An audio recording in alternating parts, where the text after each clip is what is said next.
কিন্তু শেখ মুজিবই আওয়ামী লীগকে নিষিদ্ধ করে দিয়ে গেছে। অতএব শেখ জিয়াউর রহমান হচ্ছে আওয়ামী লীগের দ্বিতীয় প্রতিষ্ঠাতা সভাপতি, সেইটাকে জন্ম দিয়েছে দ্বিতীয়বারের মতো। আওয়ামী লীগকে দেখেন দ্বিতীয়বার পুনর্বাসন করেছে কে? এরশাদ করেছে। সে তাকে সংসদে নিয়ে আসছে, রাজনৈতিকভাবে পুনর্বাসিত হলো, সংসদে সে বিরোধী দল আকারে আসলো ৮৬ সালে। সেই জাতীয় পার্টির অবস্থা কি হয়েছে?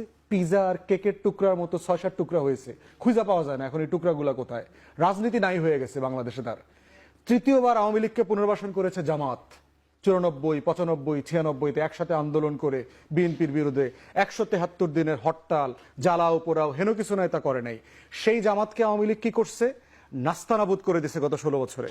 হাজার হাজার নেতা কর্মীকে গুম, খুন, হত্যা, নিপীড়ন, মিথ্যা মামলা, হেন কিছু নাই যা জামাত শিবিরের উপর করে নাই। চতুর্থবার আওয়ামী লীগকে পুনর্বাসন করেছে 111-এর সরকার। বাংলাদেশের দালাল ব্যুরোক্রেসি, বাংলাদেশের দালাল মিলিটারি অফিসাররা, আর্ম ফোর্সেসরা, গণমাধ্যমরা, সুশীল সমাজরা মিলে সেইখানে বাংলাদেশে আওয়ামী লীগ কি করেছে? গণমাধ্যমের টুটি চেপে ধরেছে, আমার সিভিল ব্যুরোক্রেসি নষ্ট করে দিয়েছে, মিলিটারি ব্যুরোক্রেসিকে নষ্ট করে দিয়েছে, রাষ্ট্রের প্রত্যেকটা কাঠামো ধ্বংস করে দিয়েছে। অতএব আওয়ামী লীগ হচ্ছে একটা অভিশপ্ত রক্তধারার নাম। অতএব যারা যারা পুনর্বাসন করবেন তাদেরকে বলবো ইতিহাস থেকে শিক্ষা নেন। Coming back to the point of the military engagement, হাসনাতের বক্তব্য খুব পরিষ্কার।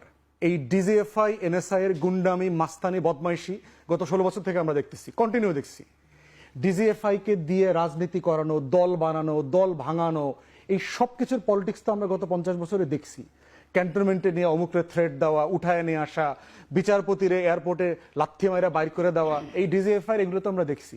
প্রশ্ন হচ্ছে টার্কিতে, ইজিপ্টে, পাকিস্তানে ওখানকার গোয়েন্দা সংস্থার এই কাজগুলো যেটা হয়েছে, তারাকে রাষ্ট্রকে করতে দেয়, রাষ্ট্র গড়তে পারে নাই তারা।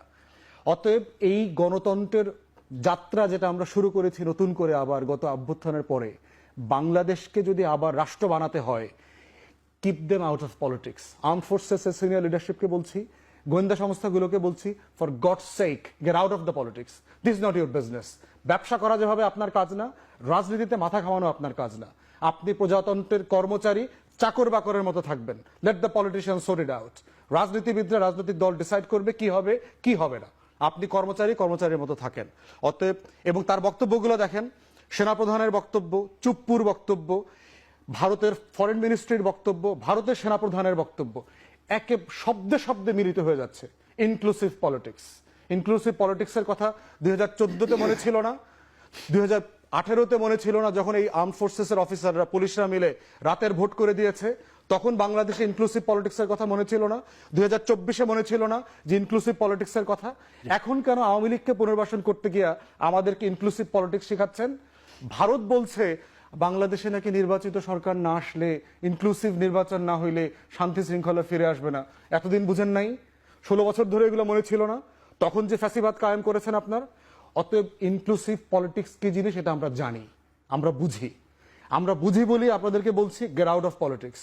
This is not your business. দয়া করে রাষ্ট্রটাকে রাষ্ট্র হইতে দেন, এই রিপাবলিকটাকে রিপাবলিক হইতে দেন, ১৪০০ শহীদের রক্তে গড়া দেশটাকে দেশ হইতে দেন, এটাকে ধ্বংস করে দেন না। ধন্যবাদ। আসবো আপনার কাছে, আমি একটু যে সময় পাই। মাসুদ কামাল, আপনি একটু বলবেন।